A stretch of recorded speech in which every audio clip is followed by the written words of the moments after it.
Go ahead and go live. Okay, for people joining this live stream, this is a Wolfram language design review about a rather knotty topic that has been on the horizon for a long time, which is the conflict between doing math right and doing math the way people will expect if they are studying math at an elementary level. So quintessential example, square root of x squared. Many people would expect that that would just give x. But by default, it doesn't just give x in our system. Now, how would we get that to give x? If we would say, absolute value of x is what I would expect over the reals. Well, okay, but let's see what we do to get this to give. What's the minimum path to getting this to x greater or equals 0. Oh, it's the other way around.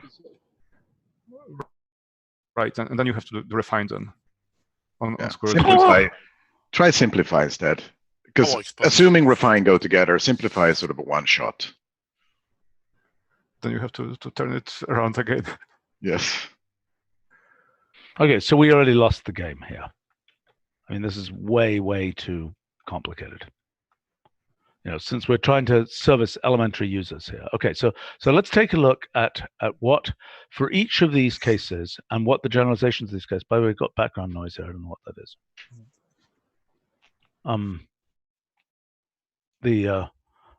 For each of these cases, what additional cases are there? For each of these cases, what do you need to get out of it? And you know, what's the issue, so to speak? Okay, so can we categorize these cases? So this is, what is this case? This is basically fractional powers, right? Is this along with this one, which we have solved? So that one we solved by having cube root. Log and power are, you know, in elementary math, those are the ones that really come up the most. Right. I think all of your cases is that, more or less. Okay, it's okay. So let's class. Go ahead. Log issues, and then we've got power. Well, there's also this norm issue, but is that the same as the as a power issue? No, it's a non-analyticness. Okay. Okay. So power issues. So we have a third one. The sort of like the complex component, abs, re, im, those guys. Right. Non-analyticity. Although that's conjugate. That's the symptom. I mean, so what are you saying for conjugate? When you have expressions that involve re, im, conjugate. Yeah, right. If I do, but I mean, what would you expect this to do? Would you expect this to do something reasonable or not? I will eventually expect us to implement what's called the CR calculus, which does allow for differentiability over the reals, but it's not analytically differentiable, so it's correctly not. By CR, you mean like Cauchy-Riemann? Is that what CR stands for, or something? No, complex real. I see. So it's introduced normally in multivariate complex analysis and in a very few univariate complex analysis books, because that gives you differentiability beyond these analytic notions. What is it called? CR calculus. Okay. And what will that make this look like? It would make you, because like if let's say that you have let's say that you're going to optimize an expression with complex variables in it. Now you basically want to differentiate it with respect to the real and imaginary parts. Yes. This gives you tools to do that at the matrix level, the univariate level, vector level, matrix level. Okay, that sounds interesting, but I think, we're not even at the complex number level here. No. We're dealing with, what I'm talking about here, I'm trying to remember what issues I've had recently. I thought I had sent them through to everybody. They seem to not be here.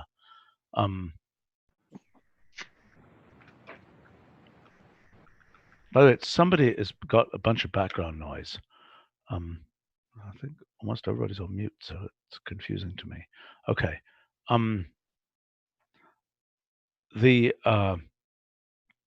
One thing that we have done is that we've introduced, so this is kind of almost an experiment, but we introduced one called real abs. I know. One is called. Okay, so let's list solutions that we've had so far. Solutions so far to this. Okay? So one thing to be clear on, in Mathematica, version 3, or so, maybe even version 4, didn't even know how to do anything over the reals. Everything was 100% sort of assumed. Yeah, I understand. I understand. So what we have done is to introduce real, so we can solve over the reals. We can simplify over the reals. So there's a lot of, but it's not automatic. So you know what I'm saying? The default assumption has not sort of changed. Mm-hmm.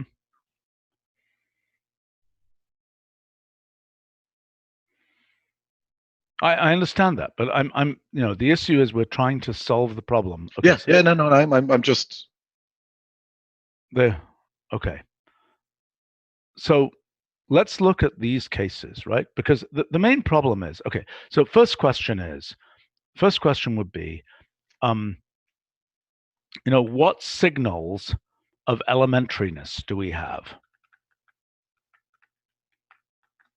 You see what I'm saying? So for example, the presence of units. That will be one example of a way that, we pretty much know we're not dealing with complex numbers when we have units involved. I would be a little bit careful.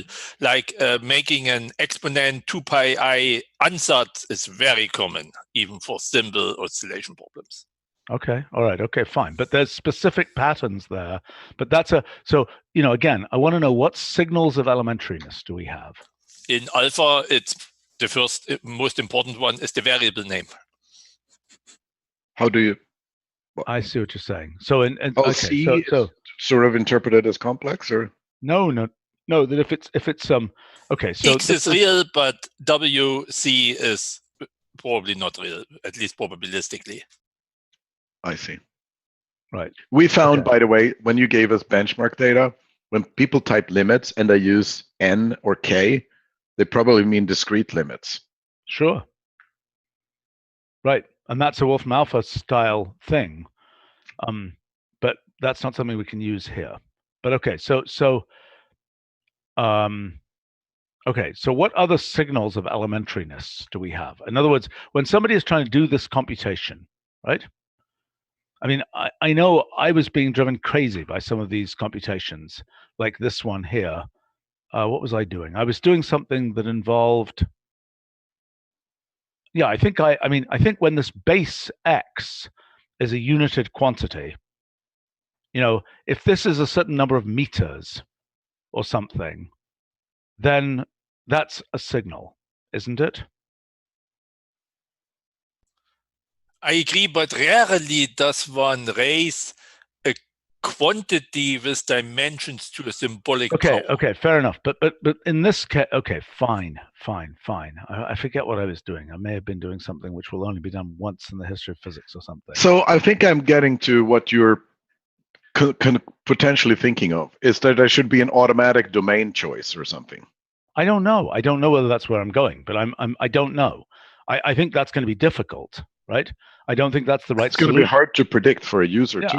I know. I mean, in alpha we have kind of like, or in Wayne we try to have a global switch. Yes, I realize that, and I mean I think that it's a potential solution, right? Potential solutions. Let's say a function called, elementary form or something.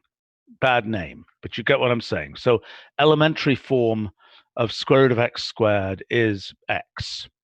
Okay, something like that. Something like n. You see what I'm saying? I think power expand will do the vast majority of what you had mentioned so far. But nobody's going to know to do that. That's correct. It's not the right packaging. Right? So, okay, so you're claiming that power expand would do these things. I don't know, would it? I mean, let's try this. Power expand of log xy. Okay, did that one. What about this one? This one, you're dead in the water. Yeah, it doesn't deal with solvers. Power expand is just for expressions. Right. So is elementary form. Fine. Okay. So then okay. No, it would be hold all and then know what to do with in solve. Sorry? Yeah, I mean, it could be hold all, but I mean, so wait a minute. Analog of n, that's for expressions. And then the question is what for solvers? I mean, theoretically, as I was only 50% joking, theoretically, elementary form could be hold all and then propagates relevant information downstream. Like whenever you have elementary form wrapped around and you call a solve and you don't have a third argument reals, it auto inserts a third argument reals. What is this really? I mean, it's basically, is it elementary algebra? Is it what is the correct characterization of what it is we're talking about here? Or is it something more specific? Is it positive reals? What are we actually talking about here? Adam? Positive reals is probably safe for the vast majority of things, but one can probably construct counterexamples. Okay. Roughly positive reals. Okay. On our live stream, Mohammed is suggesting why not a global variable. I think because we hate global variables because people never know when it's set. It's somewhere way away from where you are in the notebook. I mean, to me, if we did that, okay, so hold on. Let's just look at this for a second. Let's imagine that, I mean, just like we say something like, you know, I don't know. It's almost like a locale. You know, it's like, who am I? Okay, but look at this. Okay, if we set it in such a way that it would say / elementary form on every output. In other words, if it was a wrapper around everything and it always said elementary form here. I feel like it doesn't quite fit with our current paradigm of star form function. No, it does not. It does Okay. not. It's not. It's not. So I don't think it's but / elementary or some such other thing. If that's what the so here's another question. I mean, in that, you know, no, unfortunately, it wouldn't fit for another reason, right? Because it isn't a wrapper. It's not like out 60 is set to the underlying square root of x squared. Out 60 is set to x. You see what I'm saying? Yes, exactly. Right. Or 10x. Yeah, whatever it is, right? But I mean, it's so that's not the right thing. But so now, but roughly, the thing we'd like to be able to show is, I mean, go ahead. I could imagine a wrapper that's not a star form function, but it's a wrapper, and I mean, it's sort of wrap around expressions. Yeah, and it just follows along. You know, actually, That's a mess because it's a part big extraction. Is going to be wrong, everything's going to be messed up. Right. And you know, and it's then a calculus of annotations problem. You don't know when you keep it, you don't know when you throw it away. Yep. So, but okay. So first question is, I mean, let's imagine. So SWSH on live stream is just suggesting $pre equals elementary. Yeah, I mean, is it sufficient? If we had a function, let's imagine we had the function elementary, whatever it is, right? We understand there's an issue with solvers. There might have to be a hold all story, et cetera, et cetera, et cetera. I'm not sure how that would work. You know, it's kind of a scoping construct. But could we? So it would be a scoping construct where we have to figure out the variables at runtime rather than explicitly listed. Otherwise, it gets too inconvenient. I agree. I see. So what you're saying is, I mean, the default version. Okay, so one possibility would be, you know, that the full version would be elementary, you know, XYZ. I don't really like this, blah blah blah, and that the default version is elementary, sort of automatic. What? Well, I'm just saying, maybe you don't want this to apply to every variable, or maybe that's a silly idea. And what do you imagine to be in place of x's? Oh, an expression that is evaluated with the elementary assumption, so to speak. Mm-hmm. Right, but what those variables mean? Like you well, assume it means that they those are the ones that if you had an a that wasn't listed. Look, it's probably not a good idea. It's just riffing on the scoping construct concept. See what I'm saying? Because, in other words, if A wasn't included there, then whatever transformations we make with A's wouldn't participate in this elementification. I mean, I still, the calculus of elementification, I don't fully understand. Right? And I mean, you're basically saying that it's pretty much assume positive reals. Is that a good working assumption? Somewhat, or the other way of looking at it is use sort of you use transformations that are taught in sort of in grade school, and do not worry about the assumptions. That's pretty much what it would be. So it's, well, yes, I agree. But so I want to know what transformations are taught that are not simply assume all variables are positive and real. Some of them would assume that variables are integers, I guess, like exponents would be integers often. Explain that. So, because we really need to understand this. I'm trying to figure out what was the good. I think fractional roots is a potential example. Explain. Where oftentimes when fractional roots are introduced, they're introduced with an assumption that you're talking about the real valued root. Oh, for sure. Yes. Right. But okay, that was different from. Wait a second. I'm confused by that. You mean x to the 1/3 specifically, or you mean or you mean x to the a, where a is assumed to be a fractional, a rational number? I'm talking about x to the 1/3. Sorry. Okay, right. Okay, that's a good case, because we have a solution, as you know, to that. But that solution wouldn't naturally have. What is it? Oh, we have cube root and we also have surd, right? Yes.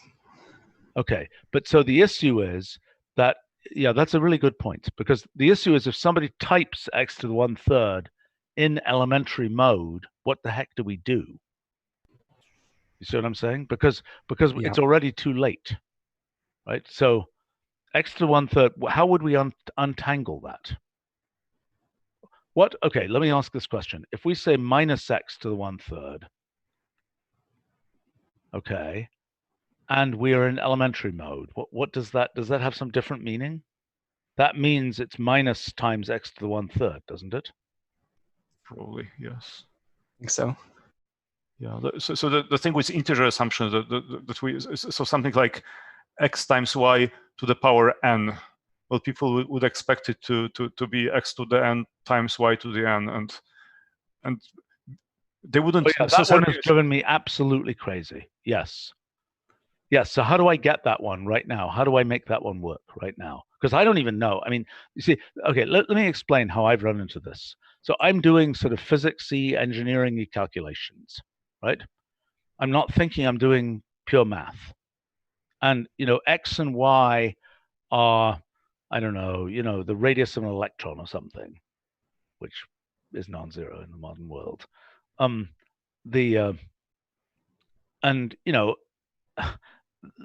There's nothing potentially branch cutty or anything about it. It's just, it's just you get what I'm saying. So I don't want to have to think about, under what circumstances is this true? Does power expand do it? Yeah, I think so. It does, but power expand assumes that everything is positive real. But is that enough? Yes. It's not clear what power expand is. And I think n should be real at least. But if n is, it's not obvious to me. If n is fractional, is that obviously true for all x and y? For x and y that are positive, yes. Okay, let me ask another question. Is raised by something on that live stream? Is there only one elementary set of assumptions, or are there several? In other words, is it either you're elementary or you're not, or is it, well, you do this in grade school and you do this in high school and you do this in college type thing? Right, there probably might be some levels of it, yeah. We need to analyze that because it's important to the design. I mean, how many, because that's going to get very, very messy if there's significant, because we could also take the point of view, if you go and say elementary, you're going to the most elementary level. Okay, can anybody think of an intermediate case? So Half-angle formulas. Okay, let's get that. Let me write that down. Okay, so intermediate levels. So what I mean, in terms of what we come up with here, I have other things that basically relate to default assumptions that I want to not have anymore. So for instance, one assumption that we have in the system is that a symbol is a complex variable, or that, from my point of view, I don't care so much complex or real, but that it's scalar. I want it to be vector or matrix. So that's, yeah, I understand. So that's that's a question. more, yeah. So, but that's a similar insidious thing. Right. Even more general, e.g., x is a vector variable. Right. Okay, can we hear what the half-angle formula issue is, Michael? You wanted to go to something like square root of 1 minus cos or something like this. But this is, of course, only under a lot of conditions on tether correct. Not just positive. Can you tell me how I would get to that point? I think you can't. At least not that I know of. Can Wolfram Alpha do it? That's a good chance. Sorry, but I had another one. I mean, you can get it in 2 steps. I mean, you can do trig yes, expand or trig reduce, and then a solve for whatever you want. Another class I feel like that follows from this that might be useful. Sorry, did it not do it, or did I just type the wrong thing in? I think you have to ask for it. Okay. But sorry, I have to leave. I just want one more. Like integrals of people that want this kind of simplification, they want many integrals in terms of arctan rather than logs. So you're saying integral of x1 over x squared minus exactly 1 or something. Exactly, that is the class I was thinking of.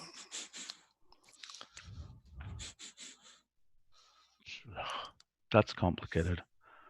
But it's in this family of things. Yeah, in that family, those arctan formulas are usually full of discontinuities. So you're gonna have to be careful about those. So if you have a big long formula full of arctans, if you plot it, it'll look horrible because it's just full of discontinuities. Sorry, this thing here as an arctan. Not this one, but when you do this, I mean, this is something I think we can create a discontinuity-free formula, basically, or minimized. So wait a minute. So your goal here is, so what we are doing, we are trying to create a discontinuity, a minimal discontinuity. No, we're not. In the future, we will. We might be trying to. Yeah, in the future, but right now that's not the case. There are a bunch of arctans coming out, but it produces lots and lots of discontinuities. That's a really good criterion, though, Roger. Yeah. Discontinuity minimizing formulas. Right. Okay. Did Michael have to go? Or maybe he already dropped out. Yeah. Okay. So this one, I don't even know what the formula is myself. I'm embarrassed to say. But it's going to be sort of 1 minus cos squared. Why don't you? I see.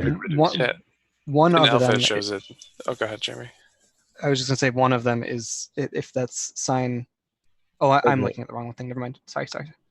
Yeah, if you pull up the alpha page, it'll show it among some of the many alternate forms here. This 2 times sine times cosine. If you click the more button, there's probably more forms there that. Wait, but somebody was saying there was a square root form. There should be a square root form, right? I mean, there should be. It's fairly complicated, I think. Ah, okay. Having to do with the sine of theta to fully. Well, maybe we don't care. So I mean, this is something completely different. But that's only true apparently for some small. I mean, there are clearly other. I mean, look, as we get to other levels, right? We're clearly going to have things like log minus x. I don't know what that's supposed to do. What's that supposed to do? I mean, What should that do, if anything? Maybe nothing. Roger, Adam? Probably nothing. It sort of, with the assumption that X is positive, it actually makes it explicitly complex. So, well, what can you do with it? Okay, fine. All right, let's come back to our original problem, okay? So what we've got are certain things, including solvers. Okay, first point is the first working assumption, because nobody, the dominant issue is going to be elementary or not elementary. There may be some shades in the middle, but those are the ones that we should make easy. Do we agree? So, kind of. So I have a, Adam brought this up, and it's slightly inconsistent. But one thing that's kind of easy right now is that you solve, you give the variable in comma reals. That, for the most part, will do what you want. Mm-hmm. It's not equally simple for simplify, because you have to say which variables are real. So it's like a more typing. But it's not just real; it's positive as well. But we can expand that to be positive reals. We have a symbol called positive reals, or non-negative reals, whichever. Yeah. But let's say that you introduce. Let's say that we can figure out what it is. Maybe we could have. It's not really a domain in the sense of a mathematical set, but it's like what assumptions to make, because the reals and complexes are really sort of assumptions to make when solving, simplifying. Well, what you're saying is that this is like having assuming. By the way, does assuming is a scoping construct to the point where we could say assuming, if I say assuming x greater than 0, solve 2 to the x equals 8. No, it won't do anything. So it why? only affects things that have assumptions option in them. Why doesn't solve? That's a good question. I think it should. It should. It's not implemented. It's not quite trivial to implement. So it just would take some time to do it. So this has been a remnant, because Adam has a different way of doing it here. The problem is that it breaks the uniformness of all workflows. So we've been pushing for it to have an assumptions option. For solve to have an assumptions option. Right. We can I think it makes sense, but let's just right today you can express everything, because you can put the assumptions in the equation. Do you know what I'm saying? How? You just say x greater than 0 and x greater than 0 in that solve. Right. So the assumptions issue would be that you use assumptions when it's convenient for you, not always solve them. If you put them here, you just solve the assumptions. Yeah, I understand. But so assumptions is just available, but not necessarily used. So you have to support that. Yeah. Okay, but fine. But that says there's a, by the time we're actually doing the algorithmic part of this, we kind of understand how to do it. Is what you're basically saying. We're going to assume positive reals. We're going to assume that every symbolic variable is a positive real. Right. I wonder whether in the elementary world, and again, this is something I don't know, and I'm hoping we can really study, could they ever be negative reals? You're solving an equation, right? I mean, clearly they could be negative reals in some cases. They probably couldn't be. They couldn't be complexes, but negative numbers. In certain cases, you actually want it to come out in terms of negative numbers. In other cases, you implicitly want it to be positive because, there's some big messy thing with logarithms of negative numbers or whatever you don't want to get into. Am I making sense? Right. So it's even more complicated so one of the examples you sent was one where you had parameters. So you may want to assume a lot of things about parameters to make the solving part easy. Can you give me what my example was? Because I'm hoping that was going to be part of the meeting. Okay, I'll try to look it up then. I think it was some power thing. Yeah. Okay, but so there is what we're basically saying is there's a fairly complicated axiomatic system, basically, that represents elementary math. Okay. And I think we don't understand if it's even self-consistent. I suspect. Well, I agree that that's one of the issues, right? That's one of the issues. And I think ultimately it will not be consistent, but that we have to be okay with that. Just like ultimately branch cuts are not really consistent. Why not? Well, I mean, we're going to make some definite assumption about some, logarithm is the solution to whatever.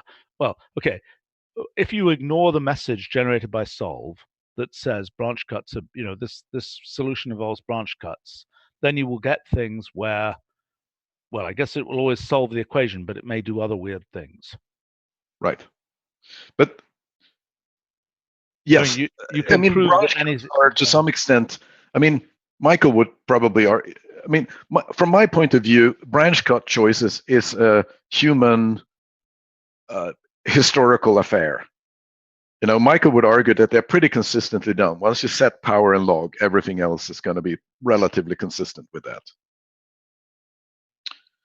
I don't know how consistent, and I mean, there's pretty complicated branch cut structures. There are, okay, but and we're getting up to very general functions now where power and so on doesn't really, play. There was a comment on a live stream saying that the solution will be seamless multi-valued function interface. I don't know what that means. I don't know. Yeah, I think that's bullshit. I don't think that there is such a thing. Well, can we, before we multi-valued functions is not a function to begin with. So, and I don't think anybody has figured out how to implement that. Well, I understand that. Can we just take 1 minute? This is a 40-year issue as far as I'm concerned of how do you do this, like square roots and things. Is there any meaningful way to carry around an alternatives object that represents the I mean, of course, with logarithm, it's an infinite number, but that represents the stack of possibilities? I mean, by the time we've got things like around. Sort of wish Michael was here because he's been thinking about that. So. Well, okay, but let's we'll probably have to have a follow-up meeting here. But I mean, so then another case is carrying around multiple values.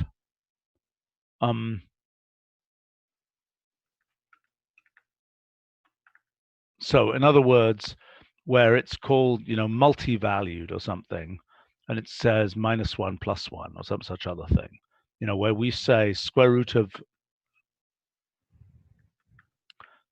1 goes to this multi-valued object.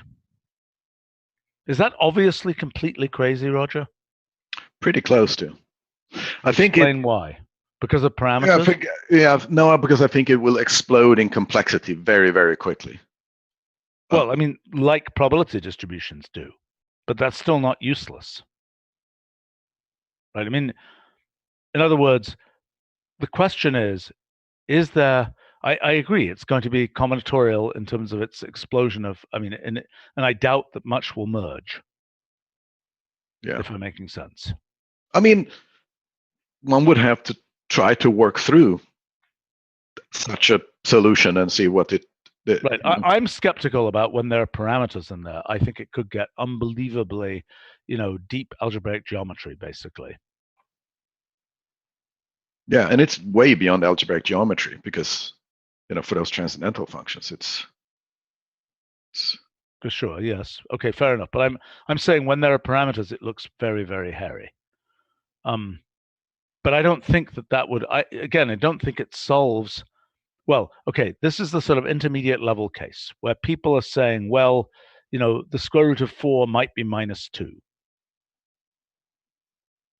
At what stage in see, I'm concerned that there's a stage of school where the square root of 4 is 2, and there's a stage of school where it's ± 2. And I don't quite know what the consequences of allowing ± 2 are. Does anybody have a comment on that? Jeremy, maybe? I think generally, I think that there is not if any, there's not a long period where the square root of 4 is just 2. I think the way you write them, even in elementary books, they write ± 2. This is true. So they write both of them out. There's not. Or if you're doing something like solving. Well, let's say it was what's the square root of 3? So that doesn't have a closed form. They would write out ± square root of 3. So now, if square root of 3 itself was 2 values. Okay, but what you're describing is math stuff. If you were doing engineering, you're not interested in the negative square root typically. So again, we come back to what the British notion of engineering is sort of more elementary. I know that. Yes, we're not talking Swedish engineering, Roger. No, but I'm just saying that complex numbers are heavily used in EE, you know. And of course they are, right? But I'm talking about, look, I'm talking about somebody, a carpentry, okay? Right. Carpentry, Okay. you're not dealing with negative length pieces of wood. Yeah, rarely. Right. And so let me say carpentry rather than engineering when I'm wanting to describe this. Okay, so this was my example. How was it? This is a log issue, basically. Well, maybe it's a power issue. This one here. This drove me crazy. Yeah, this thing is that's just bonkers, right? It just went off into la la land. Right. So the solution with arbitrary complex CT and D is really complicated. That's terrible. Does it get it? No, I don't. Well, I never waited long enough, but yeah, I mean, this is completely crazy. It's completely crazy. What if you say reals, comma reals? It's still too complicated. Comma reals here is too complicated. Well, what happens if I say positive reals? Oh, that doesn't work as a domain, actually. Why not? Oh, but it's actually, what does that do?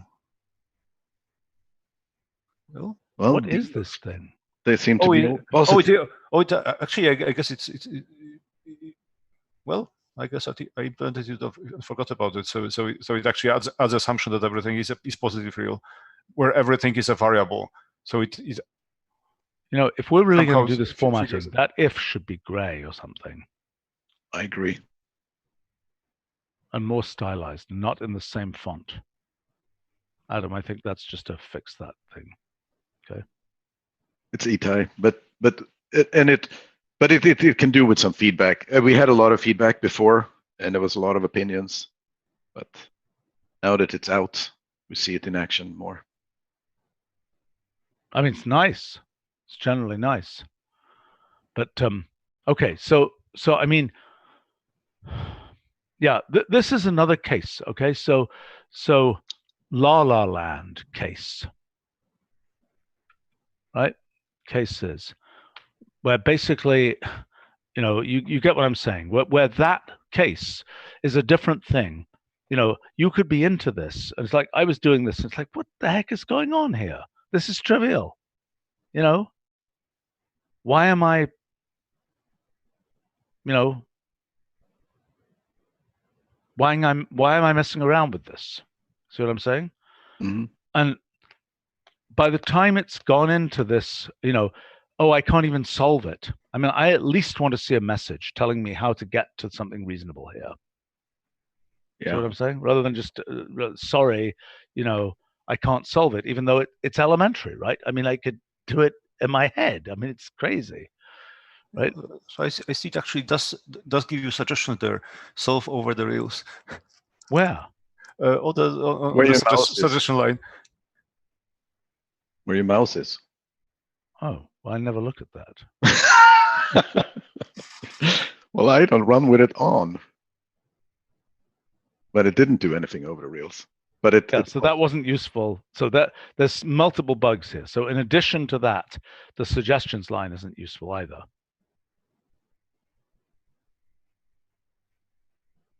But it's nice that there was a suggestions line. I mean, that's probably a case. Yeah, I mean, okay, silly me for not looking at that. I mean, right. So, okay.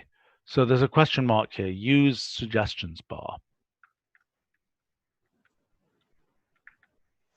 In other words, for cases where that's actually interesting. Let me see what this does, for example. Does this have a reasonable? No, that's useless, right? So that's a good point, and possibly something where we could have a promoted suggestion here in a different color or something, right, to resolve this.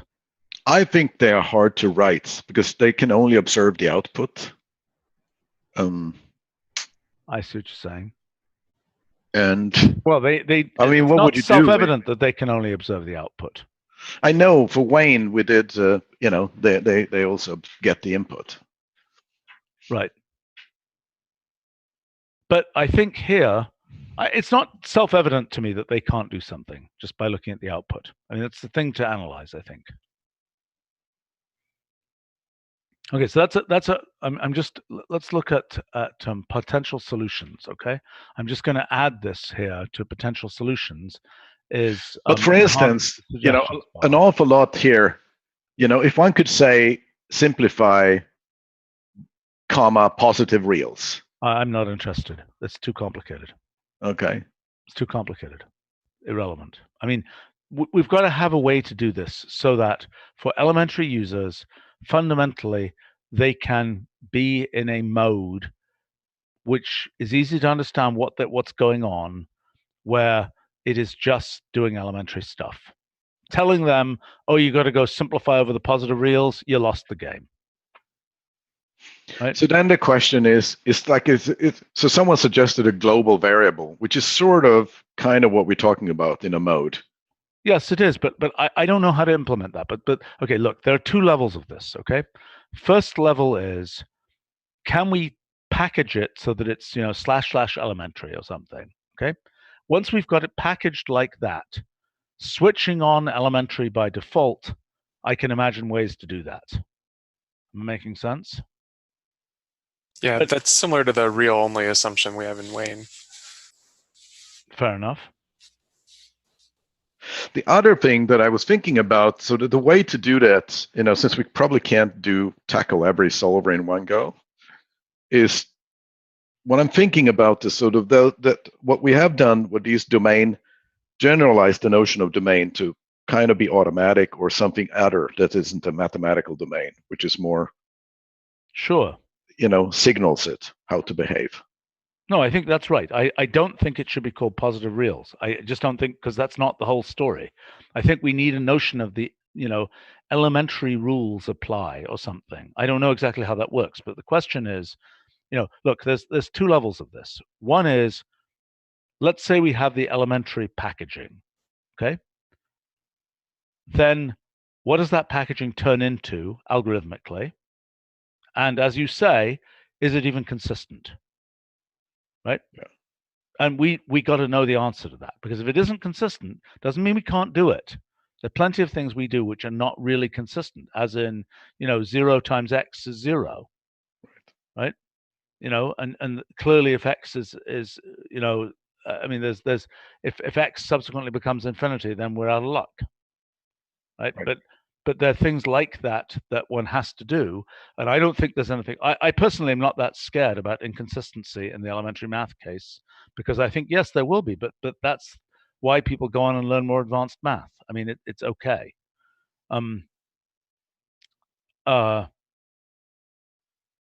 But I think the important thing is, okay, so I mean, I would say that the right approach is something where we package it as something like this elementary thing. But what would that be? It's a wrapper. Okay, so it might be called. Let's. So it is a wrapper. So it hangs around. But no, I didn't mean that. I didn't mean that. I mean, it's a dollar pre thing. Let's say it's called elementary evaluate. Okay, and it's a hold all thing that goes by some trickery. And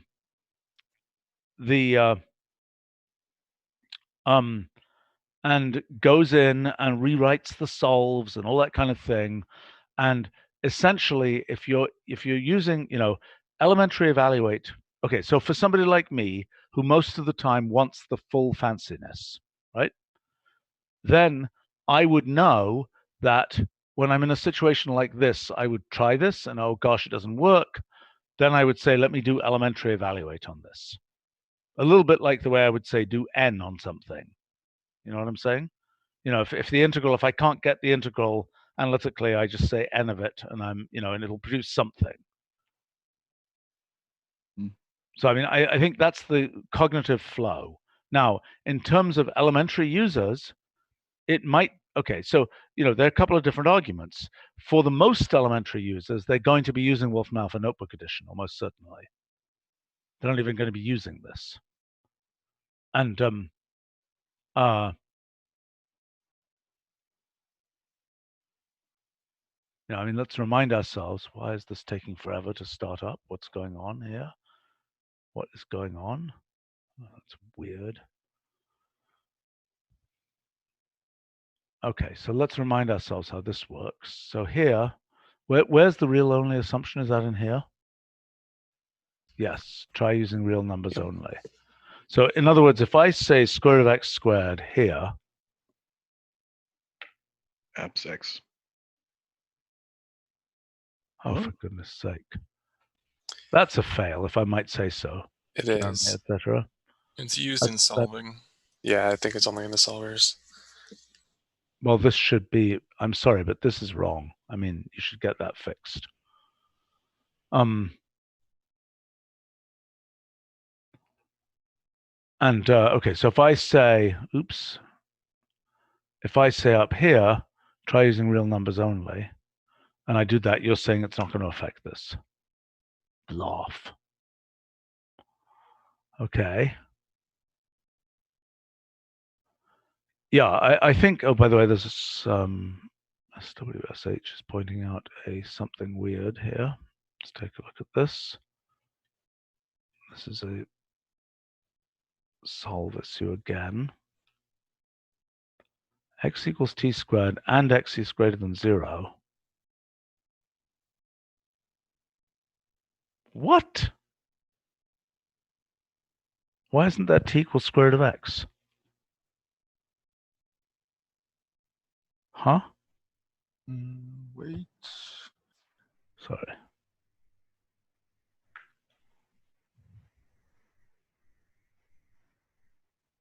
That's some genericity assumption. Yeah, that's probably some genericity assumption. So for generic complex X, it doesn't have solutions. Oh, for goodness sake. Well, it's consistent. Yeah, but it's wrong. I mean, that's the problem. Right. So if you say over reals, you should get something there. Okay. Okay. Look. We've got, this is a big mess. Okay. We've really got to solve this. Really got to solve this.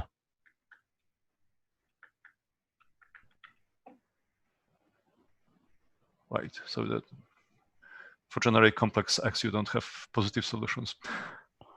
Okay. How many more of these? Okay. How do we find all of these things?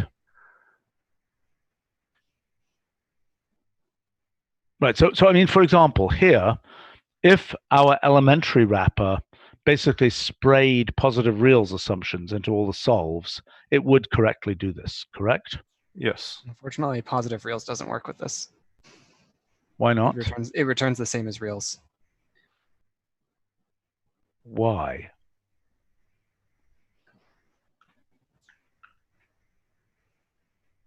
Well, so positive reals, is that just a bug or what?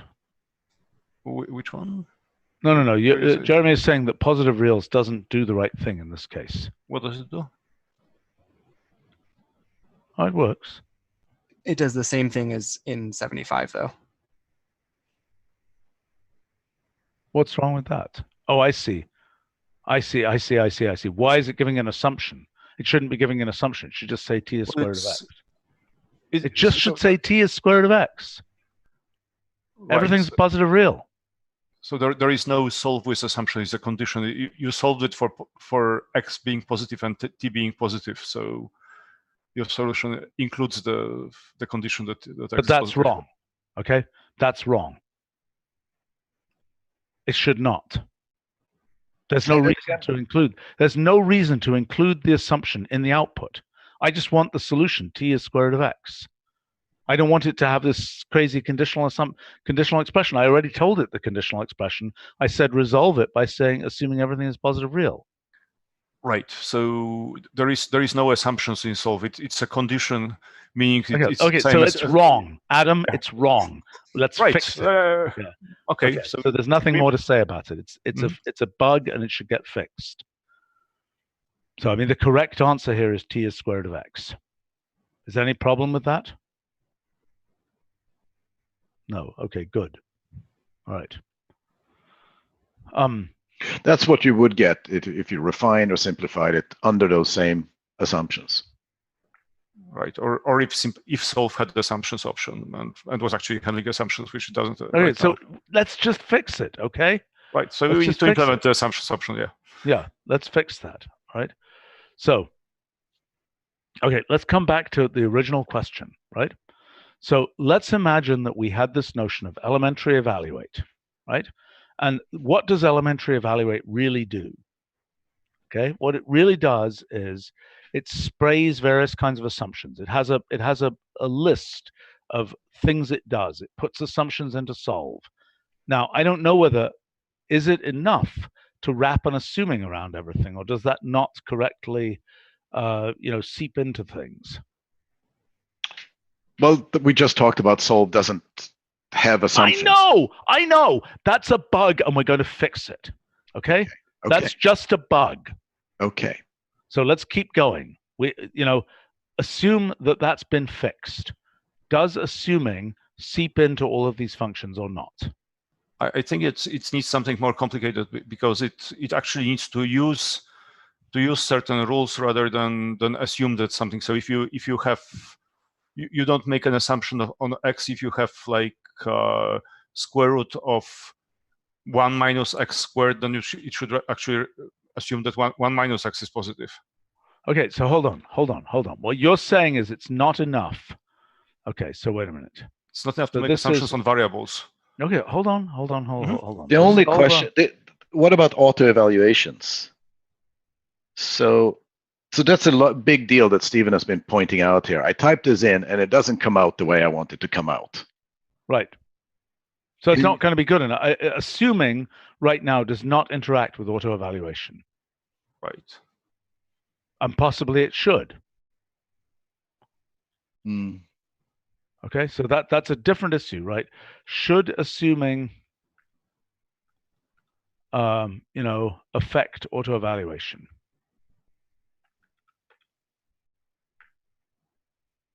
Should we make auto-evaluation a spelling word? Anybody got an opinion? Auto-evaluation, spelling word, not a spelling word. Nobody has an opinion. No. You say not a spelling word. Not a spelling word. Put a space in. Okay. Okay. So that's a question. Now, why are you responding negatively to that, Roger? I think that in reality, I think we would basically implement this right now with a simplifier that runs on every evaluation. Okay, that would slow the system down quite. Well, I mean, given that you wrap assuming around it, then that's what you're doing. I mean, and refine. Okay, assuming refine, which is just sort of kind of like a cheaper simplify. Yes. I can't. I'm trying to predict what the consequences are, and I'm not entirely sure. Okay, fair enough. I mean, we do have obviously, by the way, another mechanism, right? Pointed out by Ethan on the live stream is, set dollar assumptions to something. It's actually the same as assuming exactly the same. I know. But let's say we say dollar assumptions equals quotes elementary or some such other thing, right? But obviously, if that's going to work, assumptions have got to affect auto-evaluation, and that's a big mess, right? So that would mean that setting that global variable would cause even auto-evaluation to do something, which is probably wrong, right? So I don't think that's going to work.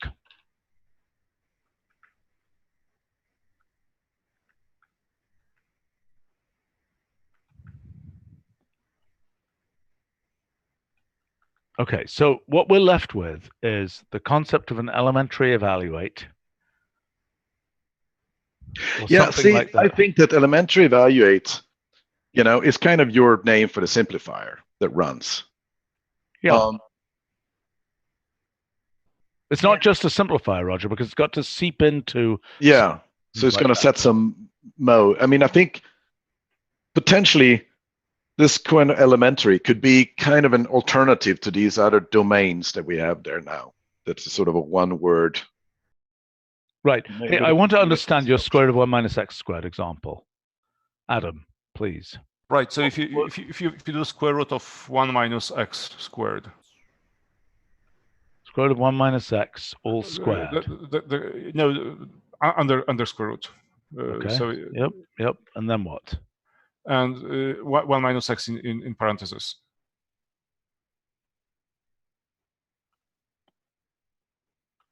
Okay. So assuming that x is greater than 0, I understand. won't help you. Won't be enough. Right.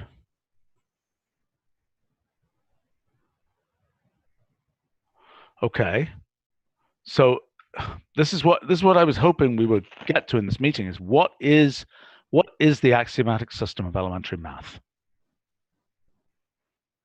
So I would say it's more that certain rules are always true, and also of course it's not consistent then.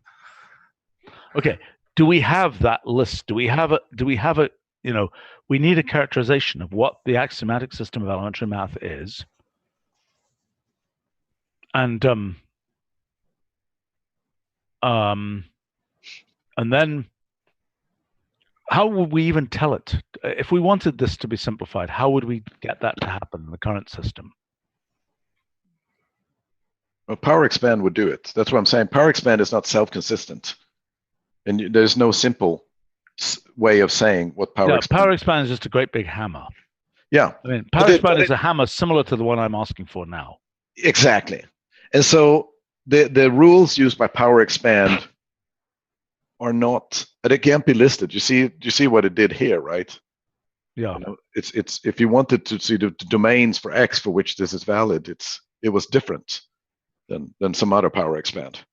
Right. Or you can understand it as apply rules, don't worry about meaning, so it doesn't require that the output is equivalent to the input.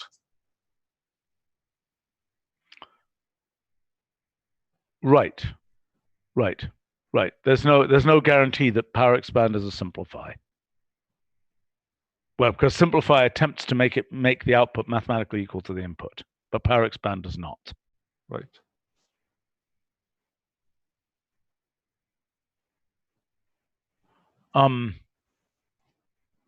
Fair enough. Okay, so power expand is one of the important things that we've already built in 1991 for, to achieve the kinds of things we're talking about now. So we need a generalization of this, basically. So that so I think we are, I think we've got a sort of a meta plan here that we've got some kind of elementary evaluator, some such other thing. That's first point. That it will have a certain set of rules. We should probably be able to parameterize its rules as a second argument with various kinds of string names. Boy, this is a thing that I obsessed about in SMP, was being able to have rule sets that you could switch in or out. And one of the profound, I don't know, one of the conclusions was nobody cared, right? So the idea was you could take some, book of mathematical tables, and you could say this is the. I think for a very limited set, people can know that. So we did plot themes, and I insist on us having very few, but very consistently done. Yet, yes. If you go and look, we, so I think we're at 8 or something, 8 standard things that always work. But I remember a few. Literally hundreds of settings that you don't know about if you go and drill in, and people will not know them. What do you mean, the hundreds of settings? You mean those different? Plot theme has hundreds of settings that people do not know, because you have to look per function. What is some particularly nice thing for this function, and there is something there. Which you see in the autocomplete, for instance. You might see them in the autocomplete. If you don't see them in the autocomplete, they might as well not exist. Why don't you see them in the autocomplete? I'm not sure. I would have to kind of do an example and see if they're there, because often they are kind of secondary. They modify some things in a main theme, plot theme. But I think how would you ever know that? Why do we? Because they're documented. They're, if you go to, I don't know, pick. There is like vector plot or plot or something like that. At the end, there are some settings for plot theme that are unique to that one that are listed. Right. And they solve a problem. They all solve some problem that people have come to us with, right? But look at this. This was the scheme for SMP, right? That's SMP code, and that was so that the idea was that was a package, and so that gives names to rules, or yeah, it gives names to rules. Those are the names. Zeta, $, Zeta 2, and so on. Yeah, is that a dollar? I don't know. I think it might be an S, but I'm not sure. And that, that's the book, Magnus Oberhettinger and Sony, I think, page 23, right? So this was a total fail. I understand why. It's super hard. I mean, you have to be very engaged. And yes. And by the time you're that engaged, you're probably typing. I mean, the main thing this is saving you is not typing it in again. Right. But, and maybe in modern times with, because this was before GUIs, right? So there was no notion of an autocomplete or anything like that. I mean, in modern times. Dollar is dollar the underscore? It's pattern variable. Yeah, it's okay. an underscore. And that's question mark, I guess. But that's interesting. That's something we don't even have. That's natural number queue, I think. Except we don't have that. We do. Positive integers. Oh, and non-negative integers. Yeah, but we don't have a queue function, do we? No. Oh gosh, that's pathetic. That's young Tableau. We still don't have young Tableau, Anyway, let's not get into which things we still don't have here. We have Whittaker functions, don't we? Yes. Anyhow, okay, but anyway, so this idea of named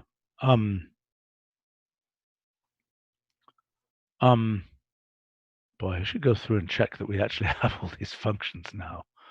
List, unflat, and collect successive sets of n entries and list into sub. Oh, that's partition. Unflat, yeah, sounds like it. Right. The okay. In any case, okay.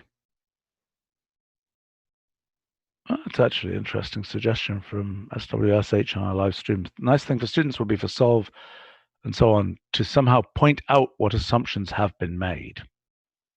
That is an interesting point. Is there any way we could get? So in other words, if you use elementary evaluate, can it collect somehow? That is in fact what the thing that you didn't want does. Which thing I didn't want?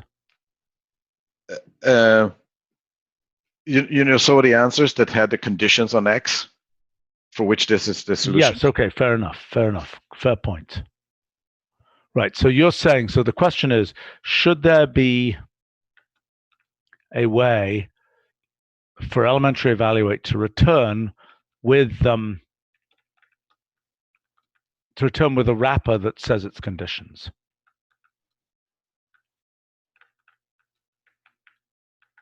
That's obviously the way that it should do it, is with a conditional expression, I would think. Probably there should be a way to get that back as some method for elementary evaluate or whatever else it is, which possibly the suggestions bar could suggest you do.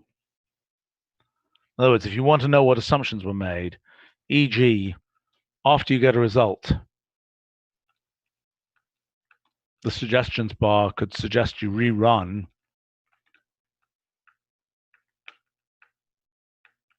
with that, with the assumptions keeper.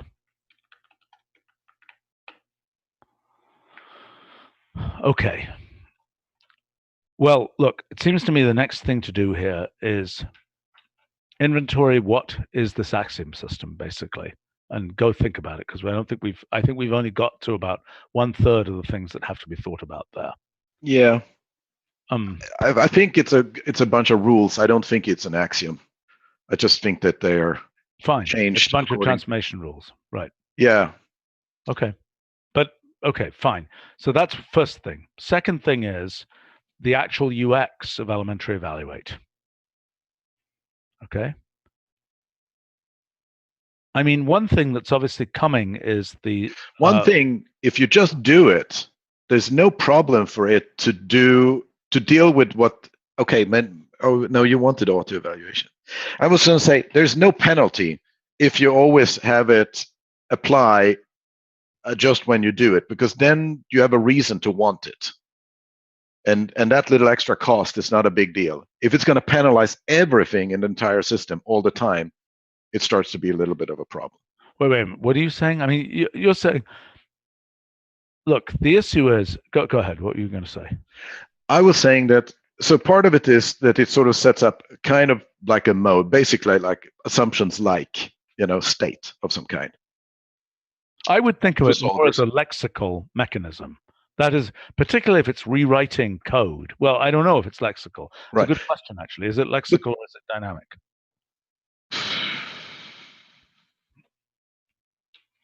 I think it has to be dynamic by I think it has to be dynamic, yes. But the other thing is that you just have an expression, let's say square root of x squared. And you want it under elementary evaluation. It has to do some simplification. It has to modify how it behaves. But if you wrap elementary evaluate around it, the fact that you pay a little bit to get that is not a problem. You asked for it. Right, sure. But so if you wrap it, right, but I mean, the point is, look, the issue that we have is for advanced users, wrapping it, particularly if it's in the suggestions bar, if it's an enhanced way in the suggestions bar, is not a problem.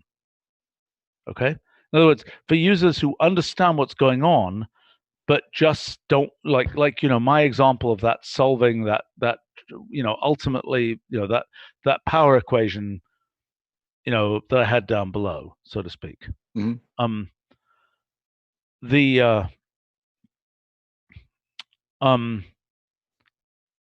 Okay, the question is, for genuinely elementary users, what do we do? Right? Now, I would argue we might tell them use Wolfram Alpha Notebook Edition. If you want, of course, then, and that's an issue for Brad and Jeremy and so on, we got to make this work in that. But hopefully we can use this technology there or however else we do it. But I mean, see what I'm saying? I mean, in other words, if you are genuine an elementary user and you really, really don't want to see the evils of complex numbers and so on, this is probably a good interface for you. Again, that's probably more a question for Cliff and so on. I don't really know. Are there users who want to use pure Mathematica, for example, but only want it to be operating in elementary mode? Hard to know. That's a question for Cliff, and somebody should ask him. Maybe Isabel can make a note there. Okay, so question. The other thing that does happen, and it's kind of unavoidable, but we might as well bring it up, is that even with elementary input, you can get very much beyond elementary output from solvers in particular. Indeed. And there's like no, I mean, short of not answering. No, I think it's fine. I don't think, I've never seen, people type in some integral, they thought it was trivial, they made a typo, it turns out to be 10 lines of error, of polylogarithms or something. Right. So what? Don't worry about it. Okay. I mean, I don't think that's a problem for anybody. They say I must have done something wrong. Go ahead. Yeah. In alpha, when things are kind of sufficiently complicated looking, containing root objects or whatever, oftentimes we just numericize, and that's having the actual number is a useful thing that people can do something with. So you saw we changed the typesetting of root objects to do to sort of basically display that. And yes, it's nice. People react differently to change, but I would say that apart from one or two algebraic number theory people, everybody loves it. Yeah, well, I can see why the algebraic number theory people don't like it. Right. I do too. Yeah, it's kind of annoying for them. I wonder whether there's a way to. I wonder whether we should have a form, an algebraic number form, that will display without that. What do you think? Yeah, it's possible. Let's look at that. We'll put it into ILD meeting and discuss it. Okay, but now the question is, with the elementary evaluate possibility, $pre equals elementary evaluate, basically, is what we're talking about. I think that with the new toolbar, new notebook toolbar, we could imagine having it be generically the case that one can set a preprocessor. In other words, that the value of $pre could be set in the notebook toolbar. And that we could have a whole menu, like themes, basically, of settings for $pre in the notebook toolbar. And that might be the solution to this. Since everybody, by the time they're running, by the time somebody is not running in a notebook front end, they're not an elementary user. I mean, that's in terms of signals for elementary usage, that is one definitive signal. If they're running, in a raw Linux kernel, whatever, not RSU. So what do you think about that, Roger? I think it sounds potentially interesting. I mean, I want to spend some time with Adam and maybe others on this call to see if we can actually make it consistent enough that we can do it without causing horrible. Fine, but then I think then the tentative idea would be that add a $pre theme to the notebook toolbar. And by the way, that has to be communicated to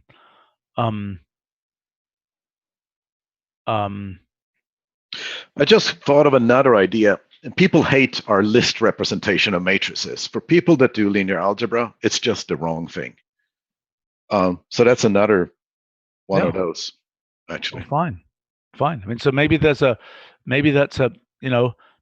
whole notion of themes, display and evaluation themes in the notebook toolbar. Okay, so can that get communicated to the user assistance folk? Maybe we should have this, because they're going to have a bunch of questions and we don't have anything to give them. Maybe we should proceed a little bit farther before we. Well, no, but the reason I'm bringing that up is because the design of the notebook toolbar is in motion right now. Oh, yeah, I know. Okay. And so the issue is that we basically need to leave a space for an evaluation theme, is what it comes down to. Mm-hmm.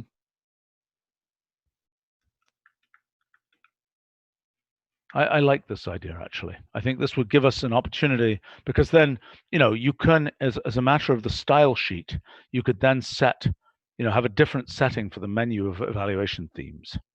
And that's a way to control a bunch of things without having, I think a global variable that you see it in your toolbar is a lot less problematic. Now, okay, so the issue then is, I see. So then the real question is, what is the default? That is, when you start a new notebook, what does it do?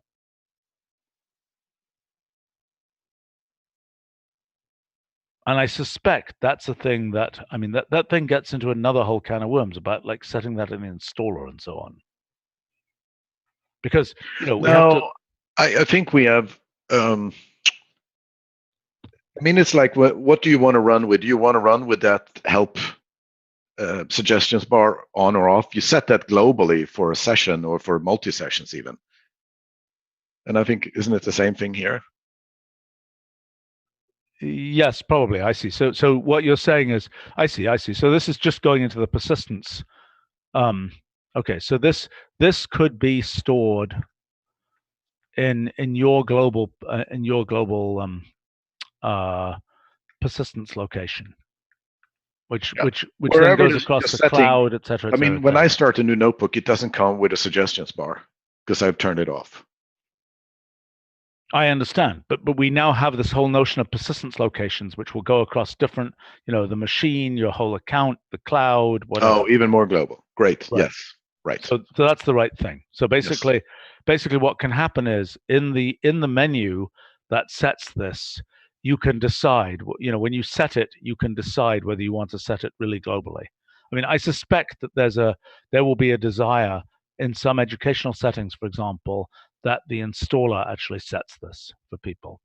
But that's a different issue. Again, maybe those people, that's a Cliff question, maybe those people should be using Wolfram Alpha Notebook Edition and not this, if they're that keen to not see complex numbers, so to speak. SWSH on our live stream is saying theme repository. Yeah. Yes. Interesting idea. I'm going to make a note of that actually.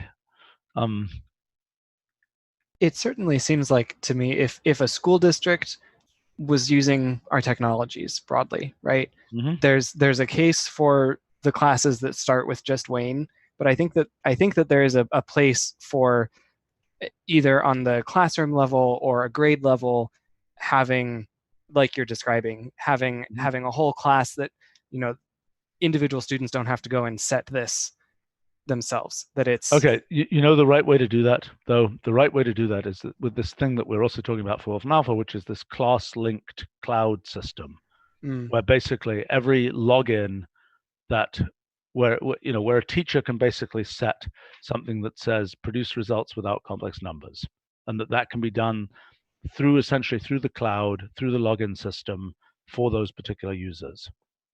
I mean, I feel it's like one of these things like changing geographic maps because somebody doesn't want you to know that some country is there or some such other thing. I mean, it's a little bit shocking in some ways to be able to do that, but I think nobody thinks that the banishment of complex numbers is as controversial, so to speak. It's learning Newtonian physics before relativity or something. Yeah. Right. Yeah. I mean, I could argue that complex numbers may not even be needed. So, but we're there. Okay. Should we? Are we pretty much done here? I'm just comments with locally deployable themes. Yeah. No, I agree. This locally deployable themes thing is a good idea. Right. It's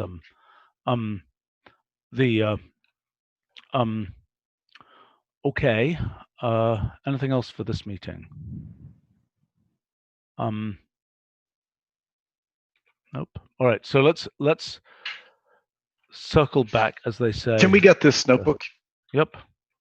You see, this is what you get for running basically project management. I can send it out, Stephen. Okay, great.